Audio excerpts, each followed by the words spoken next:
ये आँख देख रहे हैं ना, भगवान ने हमें 2 आँखें दी हैं।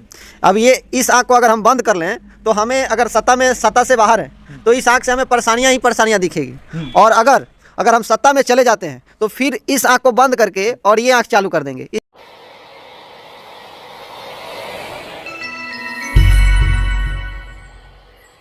बिहार में एग्जाम कोई भी हो, पेपर लीक हो ही जाता है। हाल ही में पेपर लीक अभी बीपीएससी का हुआ था, उसके बाद अब बिहार एसएससी का हुआ है। और समझिए कि जितना भी पेपर लीक होता है उसके बाद बच्चे जो है धरना करते हैं, प्रदर्शन करते हैं, लाठी खाते हैं और सरकार जो है अपना कार में तेल डालकर सोई रहती है। अभी इस वक्त हमारे साथ राजन मिश्रा हैं और कुछ जानकारी देंगे कि आखिर बीपीएससी और चाहे बीएसएससी का पेपर लीक होता है, आखिर क्यों होता है। हाल ही में बिहार एसएससी का छात्र जो है पटना में प्रदर्शन कर रहे थे और डाक बंगला चौराहा पर प्रदर्शन लेकर आए। उसके बाद वहाँ पर लाठीचार्ज हुआ। समझिए कि अनेकों युवाओं के भविष्य पर लाठी चलाया गया। जितने भी छात्र थे उन लोगों का मांग एक ही है कि जब एग्ज़ाम हुआ, पेपर लीक हुआ, क्वेश्चन गलत था, तो एक ही शिफ्ट का रद्द क्यों हुआ। रद्द करना है तो पूरा कीजिए। ये इसी मुद्दे पर बातचीत करने के लिए हमारे साथ राजन मिश्रा है। सबसे पहले आपका स्वागत है। जी नमस्कार। और मैं अभी बताना चाहता हूं कि सरकार जो है अभी ये इस परीक्षा को क्यों रद्द नहीं कर रही है, ये क्या समस्या है। कहीं सरकार की मानसिकता तो ये ऐसा नहीं है कि पीछे से बैकग्राउंड से जो पैसे ले के जैसे कि घूस दे के जो भर्तियाँ होती है, तो कहीं इसके पीछे तो ये भी एजेंडा हो सकता है सरकार का, अगर रद्द नहीं कर रही है परीक्षा तो। और सरकार को इस पे सोचना चाहिए कि बिहार में ज़्यादातर जो लड़के हैं उनको रोज़गार का कोई सृजन नहीं है बिहार में। अगर इंडस्ट्री भी नहीं है तो ये बच्चे किधर जाएंगे, किस लायक। इतने अपने माँ बाप का जो पैसा जो है काफ़ी उनका इन्वेस्टमेंट होता है और वो पैसा अगर वो एक माँ बाप का भी आस होता है कि हमारे घर का जो चिराग है, अगर वो कुछ कमाई अपना लाइफ सेटलमेंट नहीं करेगा तो फिर घर परिवार कैसे चलेगा। तो इस तरह के बात को लेकर हर लड़के के अंदर एक सब नवयुवक लड़के हैं जो कि 20-22 साल से जो 20 प्लस ही हैं, और उन लड़कों का सपना है कि भाई जल्द से जल्द हम लोग अपना जॉब ग्रहण करें और अपना काम चालू करें। क्योंकि जीवन जो है कोई 50-60 साल तक का ही आदमी का, आज तक समझिए कि जीवन आदमी का चक्र जो है चलता रहता है।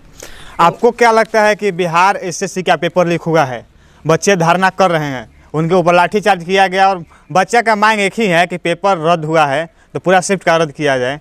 कहीं ऐसा तो नहीं है कि पीछे से मतलब पर्दा के पीछे से खेल हो रहा है कि इसको नौकरी देना है, उसको देना है, उसको देना है और बाकी सबको नहीं देना है।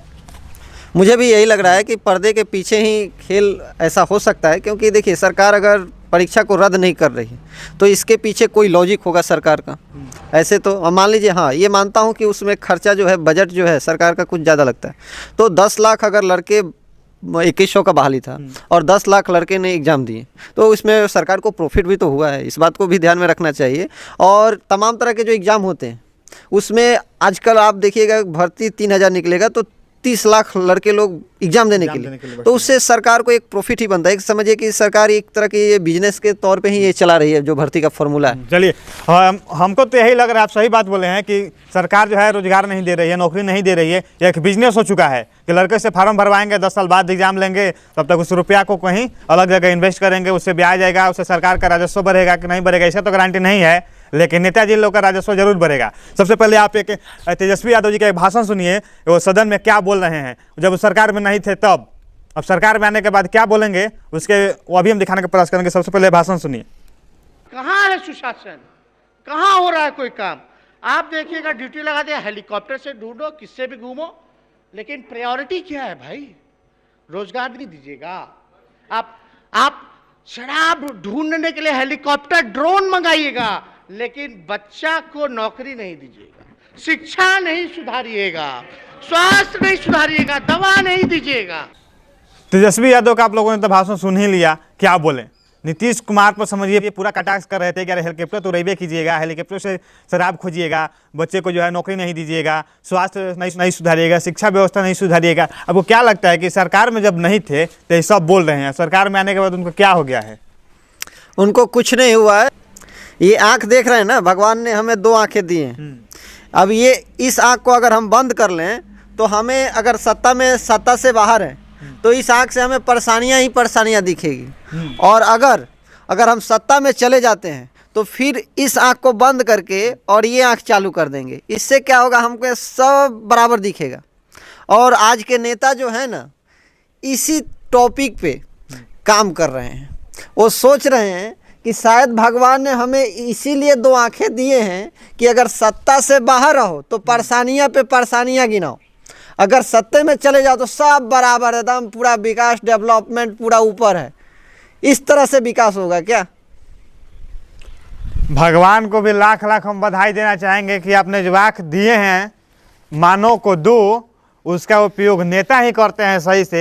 एक से भ्रष्टाचार दिखेगा तो दूसरे से सत्ता में आने के बाद भ्रष्टाचार तो उनको कहीं दिखता ही नहीं है। बस उनको यही लगता है कि भ्रष्टाचार जो है वो सही काम है, उसको भ्रष्टाचार पूरा कीजिए और अपना जेब गर्म करते रहिए। बाकी आप लोग बिहार के जितने छात्र हैं जो नौकरी की तैयारी कर रहे हैं, उन लोगों के ऊपर लाठीचार्ज कब तक होगा यह देखने की बात है, देखा जाएगा। और बिहार एसएससी के जितने भी छात्र पटना में लाठी खाए हैं, तेजस्वी यादव पहले बोलते थे कि 5-5 हज़ार रुपया दीजिए ना, जब वैकेंसी कोई निकलता था, कैंसिल हो जाता था, पेपर लीक हो जाता था, तो यही तेजस्वी यादव बोलते थे कि 5-5 हज़ार रुपया दीजिए। आज तो सरकार में है, काहे नहीं दे रहे हैं? एक बार मुंह तो खोलिए। जानते हैं आप मुंह नहीं खोलिएगा, मुंह खोलिएगा सरकार जो है नीचे से घसक जाएगा और आप हवा में लटकले रहिएगा, फिर जो है नीतीश कुमार दूसरे के गोदी में चले जाएंगे। बाकी आप लोग क्या सोचते हैं इसके बारे में कमेंट करके जरूर बताइएगा। जय हिंद।